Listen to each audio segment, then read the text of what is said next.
Olá, bem-vindos a mais uma aula do nosso curso. Essa é a penúltima aula, nós temos mais uma que vem a seguir, e na passada olhamos um dos maiores grupos de angiospermas, e são as monocotiledôneas, as plantas que têm umas características que distinguem elas das demais angiospermas, principalmente enquanto a ausência de crescimento secundário, os seus tipos de flores e, obviamente, a presença de um outro cotilédon.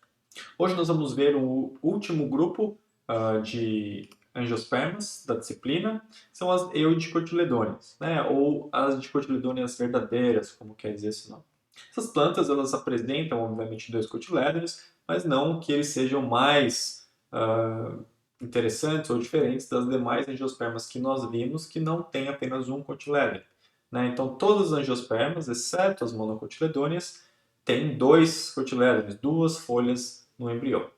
Acontece que a maior diversidade de angiospermas está dentro desse grupo que nós vamos estudar hoje. Então, nós já vimos todas essas linhagens, todas essas diferentes ordens ou grupos dentro das plantas com flores, as monocotiledôneas na semana passada, todos esses grupos aqui, principalmente as magnolídeas e o graduana, que são plantas dicotiledôneas, e agora vamos ver as eudicotiledôneas.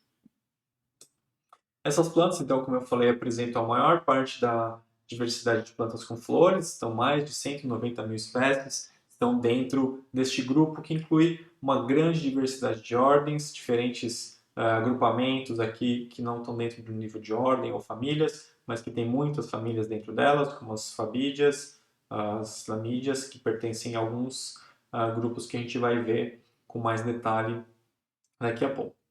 Uma principal característica morfológica que é compartilhada pelas eudicotiledôneas de maneira geral é a presença de um grão de pólen com três aberturas. Então aqui nessa imagem a gente está vendo o grão de pólen típico das angiospermas, que é um grão de pólen que tem apenas uma única abertura.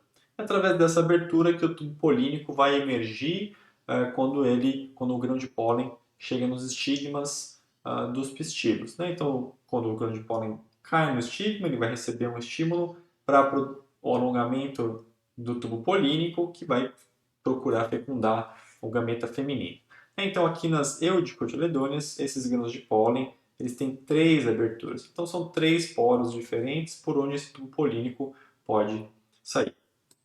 Obviamente, essa característica é típica das eudicotiledôneas, mas num grupo tão grande quanto esse, ocorre diversificação de formas dos grãos de pólen. Então, a gente tem até desde coisas com apenas sem nenhum tipo de abertura, até formas com muitas aberturas, 4, 2, ou até mais complexas, com essas aberturas tendo formas bem diferentes. Então, assim, não é porque essa característica morfológica é tida como marcante para as eudicotiledôneas, na verdade sendo uma novidade evolutiva para elas, que ela está presente em todos os grupos. Importante só deixar isso bem claro. E a diversidade de eudicotiledôneas ela pode ser sumarizada em alguns grupos principais. A gente vai olhar eles de maneira geral. São as rosídeas, as asterídeas e as caryophyllares. Né? Então, esses três agrupamentos aqui, eles todos pertencem a esse grande grupo que nós damos o nome de pentapétale. As pentapétales são exatamente aí essas plantas que apresentam como principal característica a presença de 5 pétalas nas suas flores. Então aqui a gente tem um exemplo aqui numa flor de morango, mostrando claramente isso. Então a gente tem 1, 2, 3, 4, 5 pétalas em cada uma das flores dos morangos. Esse número de partes vai ser super comum na maior parte aí das espécies que pertencem a este grupo. Então isso se reflete de que maneira? Olha, lembrando, então, aqui a gente está vendo um diagrama floral, como se fosse um corte longitudinal, transversal de uma flor, né? Não é bem isso, mas ele expressa as relações de posicionamento entre as diferentes partes da flor. Então aqui mais externamente a gente tem um cálice com 5 partes, mais internamente temos um cálice com uma corola também com 5 partes, então notem essa estrutura verticilada desses órgãos, então tanto as sépalas quanto as pétalas vão estar todas inseridas, cada uma num nível diferente. Então, no primeiro nível, o nível do cálice, todas as sépalas. No segundo nível, todas as pétalas. E aí depois a gente vai ter um androceu, que de maneira geral vai ser pentâmero, né? E podem ocorrer variações, principalmente quando ocorre uma duplicação do número de estames, então é muito comum a gente ver plantas com 5 ou 10 estames. E o gineceu, de maneira geral, vai apresentar 2 ou 3 carpelos, muito comumente fundíveis, tá? Embora isso não seja a regra. A gente acabou de ver a flor do morango, uma flor que apresenta um gineceu que é apocárpico, ou seja, que tem carpelos separados. Tudo bem, vamos olhar então a diversidade dessas plantas que apresentam 5 partes nas suas flores. Primeiramente, começando com as rosídeas. Rosídeas incluem aí quase 70 mil espécies, uma grande parcela da diversidade aí, das eudicotiledôneas. E esse grupo ele é determinado principalmente por características do DNA das plantas que compõem ele. Então a gente identifica a existência desse grupo rosídeas quando a gente olha para o DNA dessas plantas e vê que elas compartilham algumas características que foram herdadas dos seus ancestrais. Mas a gente tem algumas características morfológicas também que ajudam a tentar identificar as plantas que pertencem às rosídeas. Em primeiro lugar, a presença de estípulas. Então, as estípulas são essas estruturas que se localizam na base das folhas, né? Então, aqui nós temos um ramo com uma folha inserida, uma folha que pode ser simples ou composta, ou seja, de toda dividida, com um pecíolo, que é o cabinho dessa folha, e na posição onde esse pecíolo está conectado ao ramo, nós temos essas duas projeções laminares, uma de cada lado do pecíolo, que são as estípulas. E entre elas, muito comumente, a gente vai observar uma gema, né, que está sempre presente no axilo das flores, embora às vezes possa ser difícil de observar. Então, aqui num exemplo de uma planta, né, de fato, a gente tem aqui então um ramo de uma planta, o pecíolo da folha aqui, então a gente vai ter a folha nessa região aqui, e aqui a estípula que está associada a esse pecíolo. Nota que tem uma estípula aqui e a outra, a segunda estípula, está saindo aqui por trás, né? Então é difícil você tirar uma foto e ver essas duas estípulas ao mesmo tempo, né? Porque cada uma vai estar de um lado, de cada um dos lados do pecíolo. Esta outra projeção aqui é a estípula da outra folha, que está por outro lado deste ramo. É importante lembrar que é muito comum que essa estrutura esteja ausente em alguns grupos de plantas, tá? Então, nem todas as rosídeas apresentam estípulas, embora seja comum observar essa característica dentro das espécies que pertencem a este grupo. Uma outra característica das rosídeas muito típica é a presença, então, de 2 ciclos de estames, né? Então, eu comentei com vocês antes que às vezes a gente pode ter não 5 estames, mas 10, porque tem uma duplicação do ciclo de estames. Aqui a gente tem uma flor de prunus, né, que é o gênero do pêssego, se não me engano. E a gente consegue ver, cada ciclo vai ter um número maior de estames, né, mas é possível ver que tem um ciclo aqui mais para dentro e outro ciclo mais para fora aqui, né? Então tem mais de um ciclo de estames nessas plantas. E outra característica que é muito típica das rosídeas, na verdade ela é típica de quase todas as angiospermas, né? A gente viu essa característica nas monocotiledôneas, vimos essa característica nas magnoliídeas, que é a presença de pétalas livres.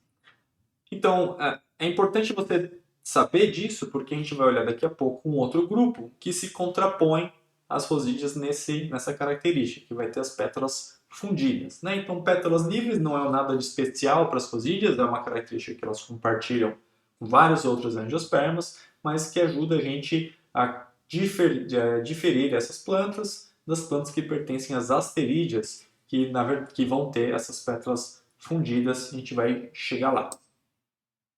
Dentro de rosídeas, então, a gente tem 140 famílias, aproximadamente. A gente vai dar uma olhada em algumas que são super importantes, que são bem diversificadas ou que são comuns aqui nos ambientes do Brasil. Tá? Então, a gente vai ver as fabáceas, as mirtáceas, melastomatáceas, malváceas e euforbiáceas. Começando pelas fabáceas, que também são conhecidas como leguminosas. Essa, então, é a terceira maior família de plantas do mundo. Tá? A gente já viu as orquídeas, que são a primeira maior família, se não me engano. As asteráceas, que são a segunda. Posso estar confundindo a ordem dessas duas, mas, se não me engano, é isso mesmo. E, em terceiro lugar, a gente tem aqui as fabáceas. Se eu falei asterídeas da família, eu falei bobagem, tá? É a família Asteraceae, que é a segunda maior do mundo, tá? Asterídeas é um grupo que a gente vai ver daqui a pouco, que inclui a família Asteraceae. Muito bem. Dentro da família Leguminosae ou Fabáceae, nós temos aí muitas espécies que são conhecidas e que fazem parte principalmente da nossa alimentação. Então, todas essas sementes, que são conhecidas como pulsos, também é um termo que é pouco usado no Brasil, mas que é mais apropriado para designar as sementes de fabáceas, que são super ricas em proteínas. Então, muitas dessas sementes fazem parte da dieta em praticamente qualquer população humana, porque elas são ricas em proteínas. Outra característica das fabáceas é a presença de folhas compostas. Então, a gente olhou naquele diagrama o que são folhas compostas, são as folhas divididas, como a gente pode ver aqui nessa espécie de camecrista. A gente tem um ramo, as folhas que vão ser alternas, ou seja, cada uma exposta num ponto do ramo, distribuídas espiraladamente ao longo desse ramo, e aqui a gente vê que elas são divididas. Então, um pecíolo leva não só a uma lâmina, mas a diferentes lâminas. E, muito comumente, essas folhas têm também pulvinos, que são essas regiões entumecidas, alargadas na base do pecíolo, que permitem que essas folhas se mexam. Então, as plantas conseguem reposicionar as suas folhas dependendo das condições ambientais. Então, por exemplo, se está muito sol, ela pode tirar um pouco sua folha do sol. Se tem algum outro tipo de problema, está muito seco, ela pode fechar essas folhas. Isso vai variar dentro dos grupos de leguminosas. A gente tem, inclusive, plantas que são sensíveis ao toque. Você encosta em algumas plantas, elas fecham as suas folhas através da ação desses pulvinos. E as fabáceas, elas têm também um fruto típico, que é o fruto legume, que é o que dá também a elas esse outro nome, esse nome alternativo, que é leguminosa. O fruto legume ele é derivado de um ovário, que é unicarpelar, ou seja, composto apenas por um carpelo, e unilocular, ou seja, as sementes vão estar distribuídas dentro de apenas um espaço único dentro do ovário. Esse ovário não é dividido internamente. A gente pode ver isso nesse fruto que está dividido ao meio. Geralmente o fruto legume, se ele expõe as sementes, se dividindo ao meio. Obviamente aqui é um fruto imaturo, né? Foi aberto antes disso. Mas é possível ver que as sementes, se você juntar as duas metades, elas estariam dentro de um único lóculo, que é esse espaço dentro do ovário, e ele é composto por um único carpelo, que se rompe na região da sutura das nervuras e também na região da nervura central. Dentro de fabáceas a gente tem plantas com flores que podem ser tanto actino ou zigomórficas. Aqui um exemplo no ingá de flores actinomorfas, em que a gente tem essas flores com simetria radial. E aqui em carnavalho um exemplo de simetria bilateral ou zigomórfica. Então a única maneira da gente ter imagens que são especulares nessa flor é se ela fosse dividida ao longo deste eixo, de um único eixo. Se a gente dividisse ela em um outro sentido qualquer, essas duas metades não seriam idênticas, não seriam imagens especulares uma da outra. E uma característica muito importante das fabáceas é a capacidade delas de formarem nódulos radiculares. São regiões em que vão ocorrer simbioses com bactérias nitrificantes, ou seja, bactérias que são capazes de fixar o nitrogênio livre. E é esta relação com essas bactérias, através nesses nódulos radiculares, que faz com que as fabáceas sejam ricas em proteínas. Então, as proteínas são compostas por aminoácidos, que são moléculas que incluem átomos de nitrogênio. E por conta dessa função com essas bactérias que são capazes de captar nitrogênio livre do ambiente e transformar ele em moléculas orgânicas que aí vão ser utilizadas pelas plantas para formar esses aminoácidos, é que essa família é super rica em proteínas. A segunda família que nós vamos ver aqui nas rosídeas é Myrtaceae, que é a família muito conhecida aqui no Brasil, principalmente por incluir aí pitangas, jabuticabas, as goiabas e também os eucaliptos, que não são plantas nativas, são plantas australianas, mas que são muito utilizadas principalmente para a indústria de madeira e papel. Essas plantas têm uma característica muito interessante, que é a presença de glândulas de óleo nas suas folhas. Então, se você olha uma folha de mirtácea através da luz, você vira ela para a luz, aponta para a luz e olha através da folha, você consegue ver todas essas pontuações aqui, que são bolsas de óleo que estão distribuídas nas folhas. Se você quebra, esmaga essa folha, você vai conseguir sentir o aroma aí que é liberado, que vai ser liberado quando a gente estoura essas bolsas de óleo. Essas plantas elas também têm múltiplos estames, né? Então aqui é uma flor de pitanga com as suas pétalas e vários estames aqui formando esses pomponzinhos que depois de fecundadas essas flores vão dar origem aos frutos, que são frutos formados a partir de um ovário ínfero. Como é que a gente sabe disso? Né? Você pode olhar para a flor e ver que as partes estéreis e férteis estão posicionadas acima do ovário, mas olhando para o fruto também é possível saber isso. Então, esse fruto ele vai estar preso aqui no caule das plantas, é o caso da jabuticaba. Então, o pedicelo do fruto é o mesmo pedicelo da flor. E aqui no ápice desse fruto a gente vê esse resto aqui, essa estruturinha seca, que é o resto da corola, na verdade do cálice dessas plantas. Então, se o fruto está entre o cálice e o pedicelo, isso quer dizer que esse fruto se formou a partir de um ovário ínfero. Se por outro lado a gente vê estruturas como no tomate, por exemplo, em que o pedicelo, você tem o pedicelo, o cálice, depois o fruto, isso indica que ele era um ovário do tipo súpero, certo? Superior às demais partes florais. Agora vamos ver Melastomataceae, que é uma família até proximamente relacionada à Mirtácea, que inclui aí essas plantas que são bem utilizadas na arborização urbana, as quaresmeiras. Melastomataceae tem uma característica muito interessante que permite a rápida e fácil identificação desta família. Então, as folhas das Melastomataceae, praticamente em todos os casos, são opostas, ou seja, elas vão estar aparecendo aos pares nos ramos. Então, você tem um ramo de Melastomataceae que tem duas folhas inseridas em cada nó, como a gente está vendo aqui, uma folha aqui para um lado, outra para o outro. E elas são opostas, e o segundo par de folhas que vem acima dessas vai estar girado 90 graus, que é o caso desse aqui. Quando você olha, parece que essas plantas estão formando uma cruz, né? Isso é que a gente chama de... Opa, nossa, fugiu a palavra. Mas, enfim, o que importa é que a gente tem essas folhas que são opostas, cruzadas. E uma segunda característica muito importante para identificar essas plantas é a presença dessas nervuras que são curvas no limbo. Né? Então, as Melastomataceae têm folhas opostas, dispostas alternadamente ali nesses pares alternados e com essas curvas muito claras, muito fáceis de serem observadas. Então, se você vir uma planta assim, 99% de chance de ser uma Melastomataceae. As Melastomataceae também têm uma outra característica bem interessante, e são essas anteras poricidas. Ou seja, ao invés da antera se abrir para liberar o pólen através de uma fenda longitudinal, o que acontece é que existe um poro no ápice dessa antera.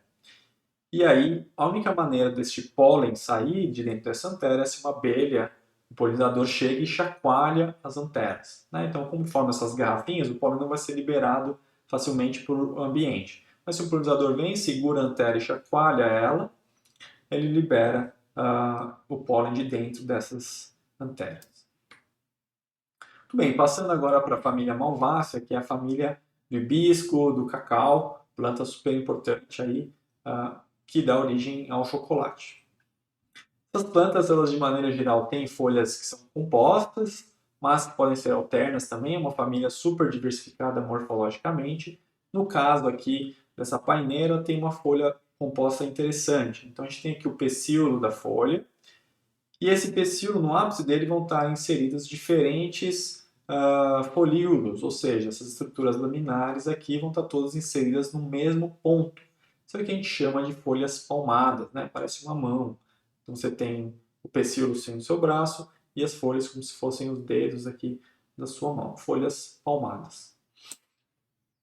Uma outra característica muito comum nas malváceas, não ocorre em todas elas, é a presença de um epicálice. É um ciclo de brácteas, de folhas modificadas, que ocorre logo abaixo do cálice. Então a gente tem aqui a corola colorida, o cálice verdeado, e abaixo dele há esse ciclo aqui de brácteas verdes, as folhas modificadas, que a gente dá o nome de epicálice. Pode ver essa estrutura no hibisco também, mas essas brácteas aqui, ao invés de ter essa cara mais de folhinha, vão ser bem finas, bem afiladas. Falando em hibisco, ele é um bom exemplo para ilustrar esta outra característica das malváceas, que apresenta distames fundidos, formando um tubo. Então aqui a gente tem as pétalas, então teríamos depois os estames aparecendo, né? A gente consegue identificar eles por causa das anteras aqui no ápice. Notem que as anteras têm um pequeno pedaço de filete, esse filete se funde nesse tubo aqui. Aí, passando através desse tubo, a gente vai ter o estilete que sai aqui no ápice expondo os estigmas, 5 estigmas. Se essas plantas têm 5 estigmas, muito provavelmente elas têm 5 carpelos. Então essa planta aqui, ou lá no fundo seria um ovário apocárpico pentacarpelar, ou um ovário sincárpico pentacarpelar. No caso sincárpico, né, é muito comum a gente ter essas plantas com ovários sincárpicos. Passando agora para as euforbiáceas, da família das mamonas, da mandioca, que é uma planta super importante no contexto aqui da América do Sul, né? Base alimentar das populações originais da América do Sul. A seringueira, que foi uma grande commodity do Brasil no passado. Todas elas pertencendo à família Euphorbiaceae. E olha que interessante, muito comum nessa família, a presença de látex, né? Então o látex que a gente extrai das seringueiras para fazer borracha, ele é na verdade uma característica típica dessa família, né? Que se pega uma planta, quebra ela, tem um leite escorrendo, né? Então o látex é esse leite das plantas e é muito típico nas euforbiáceas. Uma outra característica interessante dessa família é a presença das flores unissexuais, ou seja, as flores têm sexos separados. Aqui a gente vê isso bem claramente. Então, nessa flor aqui nós temos apenas a presença do pistilo, essa estrutura amarelada na base é um disco nectarífero, provê néctar aos polinizadores. A gente tem um ovário com o estigma todo ramificado no ápice. E aqui à esquerda nós temos uma flor masculina. Ela vai ter o disco nectarífero lá na base, mas ela não apresenta o ovário, né? Apenas os estames. E os ovários dessas plantas, eles são, de maneira geral, tricarpelares nas euforbiáceas, né? Então, a gente pode ver esses 3 lobos aqui no fruto dessa eufórbia, cada um deles se referindo a um carpelo nas euforbiáceas. E é muito comum que esses ovários se abram, né? Eles sequem e abrem, formando frutos do tipo cápsula, que liberam as suas sementes. Muito comum também nesta família a ocorrência de suculentas, ou seja, plantas que têm esses caules que são espessos, que acumulam água, no caso aqui também vão ter látex. Muitas dessas suculentas apresentam espinhos, projeções espinescentes aqui. Então, se você olhasse isso por aí, você pensaria que é um cacto. Mas, diferente dos cactos, as euforbiáceas têm látex, né? Então, se você tira uma folha dessa planta aí, você vai ver que vai liberar esse látex, demonstrando que ela é uma euforbiácea. Além disso, são bem poucos os cactos que apresentam folhas. Tá? Existem cactos com folhas, a Ora pronobis é uma delas, mas a maioria deles, dos cactos que têm essa forma de cacto, né, suculenta, com espinhos, não tem folhas, tem apenas espinhos. Muito bem, então a gente olhou já as rosídeas, esse grupo aqui que inclui algumas dessas famílias. A diversidade de rosídeas é muito maior do que isso, obviamente não dá para a gente conhecer todas as famílias. Nós vamos olhar agora as asterídeas, esse grupo aqui marcado em verde, que também é um dos maiores grupos de Eudicotilidones. Então, mais ou menos, um pouquinho maior do que as rosídeas. As asterídeas são essas plantas que apresentam essa característica muito peculiar, que são as pétalas fundidas formando um tubo, né, que se contrapõe às pétalas livres das rosídeas. Então aqui um exemplo aqui, nessa planta do mesmo gênero da blueberry, que tem essa corola, a gente tem o cálice aqui embaixo, essa corola formando um tubo no ápice, até para ver os lobos, né, cada um referente a uma pétala, que se fundiu lateralmente para formar essa estrutura. Mais um exemplo aqui, então, né, uma flor tubulosa de asterídeas, que essas plantas que apresentam várias famílias, né, então mais famílias que as rosídeas, mas aqui a gente vai ver apenas 5. A começar por Asteraceae, a família que dá nome a este grupo, né, uma das maiores famílias de planta do mundo. E aqui dentro de Asteraceae a gente vai ter plantas como girassol, margarida e alcachofra, né? Então isso aqui é a cara de uma alcachofra. Se você já comeu alcachofra, você estava comendo uma inflorescência de Asteraceae. Aqui ela já está, é uma inflorescência jovem, né? A alcachofra que a gente come aqui, ela já está madura, com as flores aparecendo aqui. E essa inflorescência das Asteraceae é muito particular, né? Quando a gente olha para um girassol, quando olha para uma margarida, muitas vezes a gente pensa que está olhando para uma flor. Mas não, essas plantas são compostas por várias flores. Aquilo que a gente vê são inflorescências, conjuntos de flores, que a gente dá o nome de capítulos. Então aqui pensa nessa estrutura como se fosse uma margarida olhada lateralmente. Então, a gente tem aqui um eixo que leva a essa inflorescência, várias brácteas, uma encaixada na outra, como a gente viu aqui na alcachofra, nessas brácteas. São folhas modificadas, no caso, para a proteção dessas estruturas. E aí no ápice a gente vai ter aqui diferentes flores, né, dispostas em um receptáculo que é alargado. Flores que geralmente são sésseis, tá? Elas não apresentam um pedicelo, a gente tem um ovário diretamente inserido aqui nesse receptáculo. E é ovário porque essas flores também vão ter um ovário ínfero, como a gente vai ver. Aqui a gente tem um zoom, então, uma foto bem magnificada de um girassol, mostrando cada uma das flores do capítulo do girassol. Então, cada uma dessas estruturas aqui são uma flor. Notem que elas têm um estágio de maturação diferente, né? Então, aqui a gente já tem essas corolas alongadas aqui, tem o pólen aparecendo no ápice, o estilete aparecendo no ápice aqui, e nessa região onde as flores são mais imaturas, dá para ver as anteras negras do girassol, né? Com alguma coisinha saindo aqui no ápice. A gente vai falar sobre isso daqui a pouco.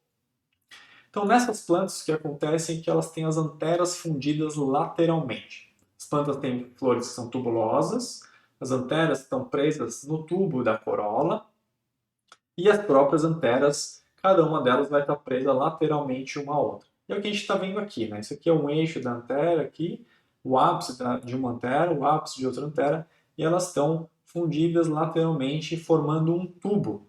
E notem que tem algo passando aqui pelo meio desse tubo. Isso aqui é o estilete dessas plantas. As asteráceas têm um estilete bífido, que ele passa por dentro do tubo de anteras. Isso é muito interessante porque o estilete ele tem um papel muito importante ao passar por dentro do tubo de anteras. O que acontece nessas plantas é que esse tubo de anteras libera o pólen não para fora, mas para dentro do tubo.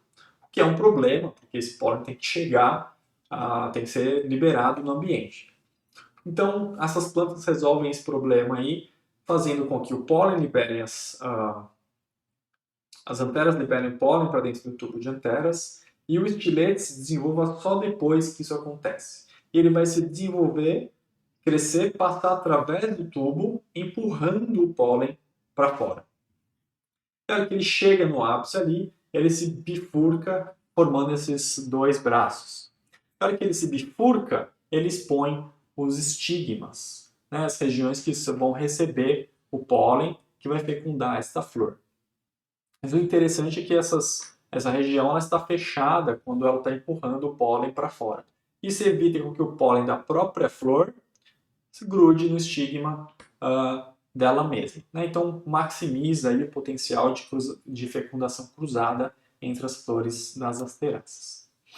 Nessas plantas, o cálice delas geralmente ele é modificado no papus, que é o nome que a gente dá a essa estrutura cerdosa, e que vai formar aqui esses frutos que podem ser dispersos pelo vento, que nem o dente de leão, né? Que é a planta que a gente assopra, sai voando, assim. Então essas plantas, esse papus modificado nessas cerdas, ajudam essas plantas a distribuírem os seus frutos através do ar. Era para ter um outro slide aqui, mas não sei o que aconteceu com ele, em que eu mostrava para vocês que existe também uma forma em que essas cerdas vão ser bem menorzinhas, em número reduzido, e com umas rebarbas que fazem com que essas plantas grudem nos animais, né? Inclusive em nós. Então o picão, você anda no mato ali, cheio daqueles picões na calça, no tênis, esse picão ele é um fruto de asterácea, tem um papus que permite com que ele se fixe aí em superfícies como tecidos e pelo de animais. Muito bem, passando então para a segunda família dentro de asteráceas, vamos ver as bignoniáceas, a família dos ipês. Essas plantas também apresentam folhas opostas e são compostas, né? Então muitas delas até com essas folhas palmadas aqui, como a gente viu já anteriormente. Bem comum, folhas opostas e compostas nas bignoniáceas. As bignoniáceas também apresentam uma característica interessante, que é a presença de em vez de terem 5 estames, elas têm apenas 4. Um estame não se desenvolve por completo, ele permanece estéril. E é muito comum que eles tenham comprimentos diferentes, 2 estames maiores e 2 estames menores. E essa família de plantas também normalmente tem sementes saladas, né? Então a gente tem aqui várias sementes desse fruto aqui do jacarandá, que tem um núcleo que a gente chama de núcleo seminífero, onde tem de fato a semente, e essas projeções laterais que fazem com que elas flutuem aí pelo ar, né? Então podem ser dispersas pela ação do vento, às vezes até a longas distâncias. Vamos passar agora para a família Lamiaceae, uma família super importante, especialmente se você gosta de cozinhar. Então muitas ervas aromáticas pertencem à família Lamiaceae, como orégano, manjericão, hortelã, lavanda, ou sei lá, tomilho, todas essas coisas estão dentro de lamiáceas. São plantas muito peculiares, principalmente nas suas corolas, que são bilabiadas, ou seja, elas têm essa corola que é tubulosa, o cálice também, só que elas apresentam flores que são zigomorfas. Então, parte dos lobos da corola, aqui no ápice, vão ficar para um lado e parte vão ficar para o outro, formando esses lábios, como se fosse uma boquinha no ápice do tubo da corola. E essa forma dessas plantas está muito associada aos polinizadores delas. Nesse exemplo aqui em salva, a gente consegue ver isso muito claramente. Olha aqui, deixa eu voltar um pouco, a gente tem então essas flores. Nota que tem uma coisa saindo aqui, outra coisa saindo aqui. Isso é o estilete com estigma no ápice, e aqui a gente tem um estame que estava escondidinho dentro dessa metade aqui da flor. O que acontece é que o polinizador ele chega para buscar um recurso que vai estar na base dessas flores, que é um néctar, ele pousa nesse lábio mais inferior. Quando ele pousa, ele aciona um mecanismo de alavanca que faz com que os estames toquem nas costas dele. E eles liberam aqui um pólen, né? Se você olhar em detalhe aqui, a gente tem o pólen sendo liberado nas costas desse polinizador. E aí também o que acontece é que o estilete também vai chegar e tocar as costas desse inseto e pode pegar o pólen que já estava sobre ele, que foi colocado aí por uma outra flor.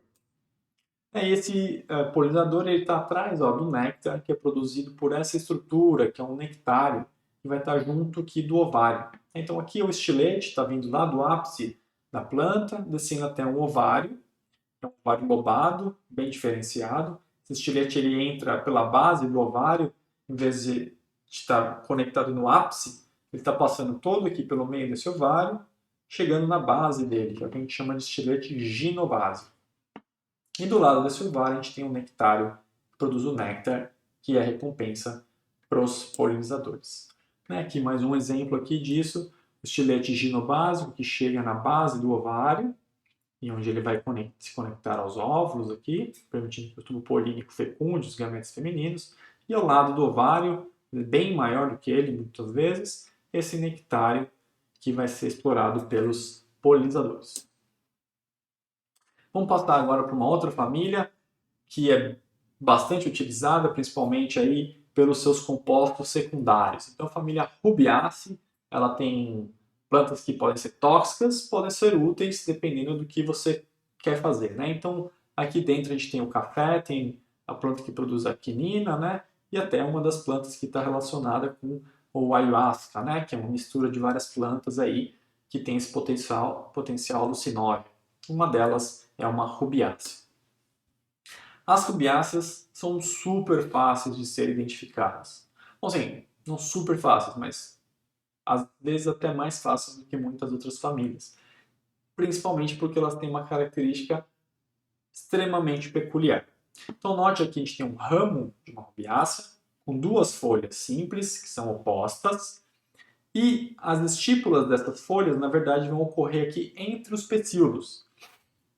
Toda folha tem duas estípulas. Então, se a gente tem duas folhas opostas, a gente deveria ter 4 estípulas. Mas o que acontece é que a gente vê apenas uma de um lado, está conectada as duas folhas, vai ter uma outra do outro lado. Então, essas estípulas que a gente chama de interpeciolares, ou seja, que aparecem entre os pecíolos, permitem a gente identificar uma rubiácea.